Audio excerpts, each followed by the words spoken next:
Hey, what's going on, everyone? It's Kyle Henderson of BamaInsider.com. I'm actually coming to you from Albuquerque, New Mexico. As I mentioned, my father had open heart surgery just a couple days ago, so I sincerely appreciate all the thoughts and the prayers his way. He's making a strong recovery, and I sincerely appreciate everyone who has reached out. It really means a lot to us. Today, I wanted to talk to you about a couple things that have popped up over the last couple days, starting out with Tua Tagovailoa in his interview with ESPN, talking about his decision or not to enter the NFL draft for the 2020 season. I think it's very interesting. I mean, that's the story of college football. I mean, even though Alabama's not in the playoffs, people still want to talk about the Alabama Crimson Tide, right? I get it. Tua Tagovailoa coming off that hip injury. Here's what he had to say in an interview with ESPN. I think it's obviously noteworthy. I think you got to look at it on both sides of the spectrum, Tagovailoa said. You think of the risk reward on coming back. You think of the risk on leaving. And I kind of look at it like this. I look at it, if I come back, the risk is, what if I get hurt again? But the reward could be maybe I jump back up to the top of the charts with some of these teams. And it's something obviously that Tagovailoa has to talk with his counsel about. You know, Nick Saban's in his corner, his father's in his corner. He has to see how this rehab goes. I mean, you're talking about a hip injury that's going to take a long time to heal. Even he said in his interview, you know, these teams don't know if he can throw again and how he's going to be able to move, and he has some time to recover. And the final date for him to decide is on January 20th. And in my opinion, I can't see Tagovailoa leaving money on the table. I mean, this is something that he's talked about before, you know, leaving money on the table. And from what I've read and from what I've seen in mock drafts, I mean, he's still a top first-round pick. I mean, he might not be 1 through 5, he might not be 1 through 10, but if he's somewhere within that 10 to 15 range, that would allow him to be selected in the first round, work under probably a veteran quarterback, rehab under an NFL organization, work on his craft, then take over eventually for an NFL program. I don't think it's a really bad setup.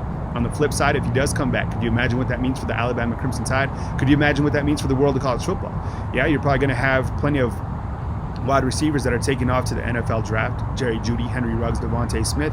But with Tua coming back, I mean, you still have a very dangerous arsenal of wide receivers. John Mechie on the outside, Slade Bolden, Terrell Shavers, Xavier Williams, Jahlil Billingsley at tight end. I mean, that's an explosive offense. And be curious to see who takes over at running back. I would assume it's going to be Trey Sanders, but that would be a very dangerous offense. Granted, they could repair some of the losses that they're going to leave for the offensive line.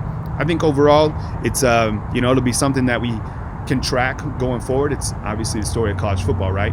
Another thing that I really wanted to talk to you about is if Tagovailoa does come back, what does that mean for the quarterback room going forward, right? You got to look at it like this. If Tagovailoa comes back, you have not only Tua on the roster, you have Mac Jones who started against Auburn. You have Talia Tagovailoa. You have Paul Tyson. You have incoming 5-star Bryce Young. That's a crowded quarterback room. And as you know, there can only be one quarterback. And I think if he does come back, it's going to be interesting to see whether or not these quarterbacks transfer. Who's going to transfer out? These quarterbacks didn't come to Alabama to ride the pine, right? I know Tagovailoa has until January 20th to decide, but Bryce Young has till December 20th to decide to sign his official papers with the Alabama Crimson Tide. So let's track that going forward. But I think if he does return, you're going to see some of these other quarterbacks dip out just because these quarterbacks want to play. They don't want to sit the pine. And the transfer portal, of course, has created so much news in the college football spectrum. I also want to talk to you about potential bowl destinations for the Alabama Crimson Tide.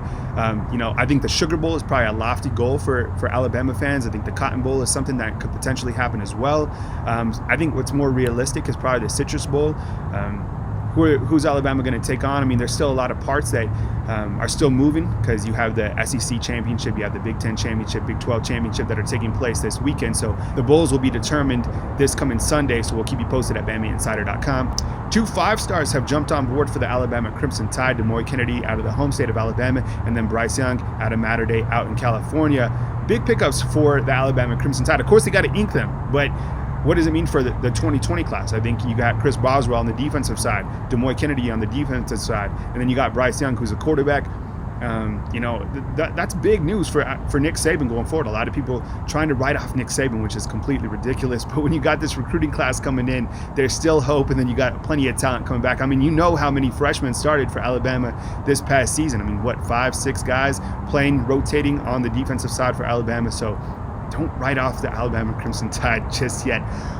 Hey, again, I appreciate all the thoughts and prayers coming towards my pops. I'll be back in Tuscaloosa soon. Stay with BamaInsider.com as we continue to track Tua Tagovailoa, as we continue to track where Alabama will be headed for bowl season, as we continue to track which players are going to declare early for the NFL draft, and you can check out our recruiting coverage leading up to signing day, which is now on December 20th. Everything back on BamaInsider.com. Reporting from Albuquerque, New Mexico, this is Kyle Henderson of BamaInsider.com.